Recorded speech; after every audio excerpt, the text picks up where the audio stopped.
안녕하세요. 김진 목사입니다. 오늘은 출애굽기 10장, 11장 말씀으로 함께 은혜 나누기 원합니다.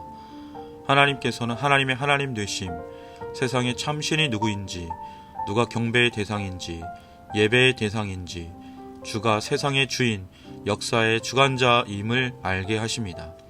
모세는 바로를 찾아가 우박 7번째 재앙이 파괴하지 않은 것은 메뚜기 떼가 먹어치울 것이라고 경고합니다. 이 메뚜기 떼는 건국 이래 최대가 될 것이라고 말합니다. 이때 바로는 별다른 반응을 보이지 않습니다. 그러자 신하들이 바로에게 찾아갑니다.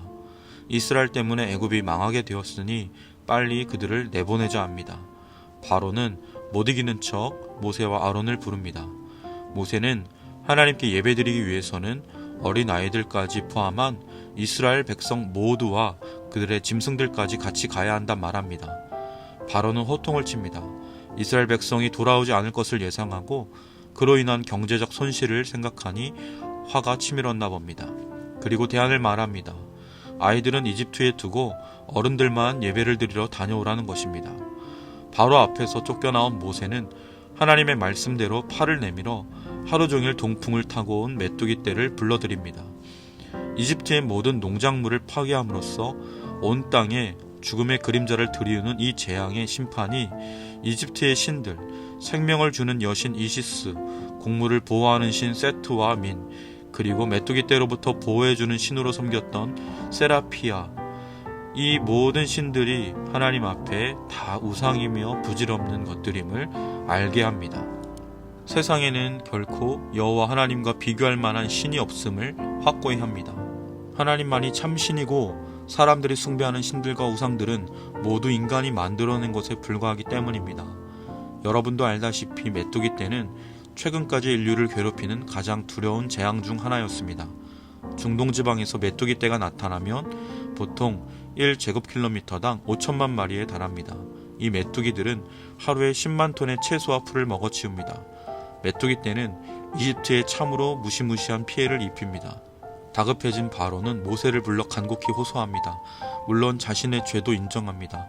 다만 메뚜기 떼만 물러가게 해달라 합니다.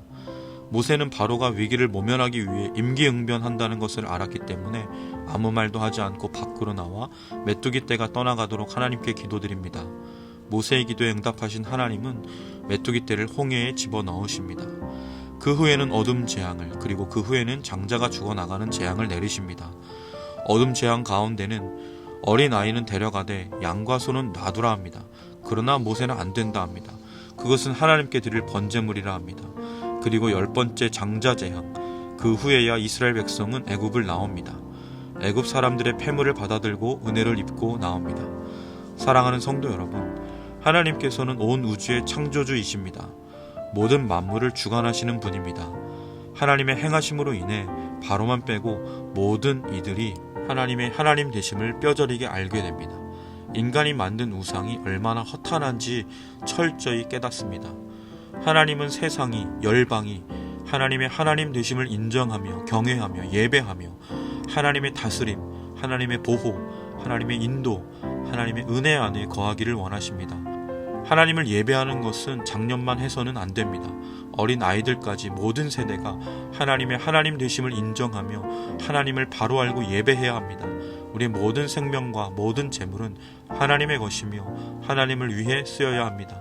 온 세상이 위대하신 하나님, 사람들이 섬기는 그 신들이 아무것도 아님을 보이시고 제 아무리 바로라 하더라도 아무것도 아님을 알게 하시며 하나님의 위엄을 보이십니다. 온 우주를 진동하시며 일하시는 하나님의 어미하심 앞에 누가 감히 설 수 있겠습니까? 하나님의 면을 뵐 수 있습니까? 천사라 할지라도 얼굴과 발을 가리며 설 수밖에 없습니다. 그 하나님의 구원하심의 손길, 그 은혜를 입은 이스라엘 백성, 그리고 오늘 저와 여러분은 정말 하나님의 사랑을 받은 자임에 분명합니다. 다 알 수 없는 하나님의 깊고 깊은 그 뜻과 사랑 안에 조금씩이지만 하나님을 알아가는 은혜가, 그로 인해 하나님을 더욱 신뢰하며 믿는, 예배하는 주님 마음에 합한 자가 되시길 주님의 이름으로 간절히 축원합니다. 기도드리겠습니다. 참 좋으신 하나님 아버지, 세상의 온갖 우상을 멸하시며 하나님의 하나님 되심을 만방에 알게 하시는 하나님, 하나님의 은혜 안에 거하며 하나님을 더욱 알아가게 하시며 하나님을 더욱 사랑하게 하옵소서. 하나님과의 친밀한 거룩한 동행, 행복한 동행을 세상 그 어떤 것과도 바꿀 수 없는 이 기쁨을 결코 빼앗기지 않게 하여 주옵소서. 그리고 이 진리를 세상에 널리 전하게 하여 주옵소서. 우리를 사용하여 주옵소서. 예수님의 이름으로 간절히 기도드립니다. 아멘.